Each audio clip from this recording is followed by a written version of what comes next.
Virginia Governor Glenn Youngkin doubling down on plans to protect his state from the growing migrant crisis by proposing a sanctuary city ban. I presented a clear pathway for us to first make sure that localities, mayors, boards of supervisors, and city councils must comply with ICE. And second of all, if you don't, I'm going to take away your funding. Bottom line is Virginians have been suffering. Every state is a border state, and we've seen the Biden administration unleash chaos. Here with reaction is Virginia's Lieutenant Governor Winsome Sears. Lieutenant Governor, thank you so much for joining us. So what the governor wants to do is change the language of the law from local officials may cooperate with ICE detainers to shall cooperate with ICE detainers, going from an option to a requirement. So tell us some more about this and what the effect of this will be if it does pass. You know, Carly, every time you think that you have put this to bed, you know, common sense will prevail, the citizens will be kept safe. No, we have politicians who sow divisiveness and hatred and all of this just because the governor of Virginia wants to keep our citizens safe. How could that be controversial? And yet there are politicians who figure out a way to do that.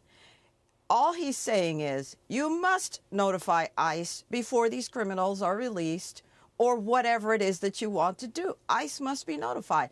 For example, right here in Virginia, we have had one illegal immigrant who was charged with abduction with the intent to rape. And this is a person who had an extensive violent record. And then we have another one who's been charged with murder. And you would think, Carly, that the right thing to do would be for ICE to be notified. But no, here we are making things difficult. In fact, we're calling it these rogue, we would call them politicians, they want to make Virginia a safe haven, a sanctuary, a refuge for criminals. Not in Virginia. We are not having it. We were elected to keep Virginians safe, and we're going to do our jobs. Well, Lieutenant Governor, you're talking about the critics. One of them is Senate Majority Leader Scott Survell. He's a Democrat out of Fairfax. And he's been critical of this. He says what he will do, meaning the governor, by trying to inflame the public on this issue, is disincentivize crime victims and cooperating witnesses from participating in investigations to solve actual violent crimes. So what's your reaction to that? And also, this does have to pass the state legislature. So is there a path forward for this? You know, he's too smart for his own good. All we have to do is ask the people in those jurisdictions, the Virginians, raise your hands, any of you who want violent criminals released into your communities. Exactly. Not a hand would be raised. And by the way, he wouldn't want them living next to him either. So, you know, all this kindness, it's you can't even understand. Lieutenant Governor, so listen, well, go ahead. Yes, whether it will pass the legislature or not, we've got to push forward with bold and right initiatives to get the people safe. Let them vote against something that's so common sense. What are the people, the residents of Virginia telling you about this? Are they behind this effort?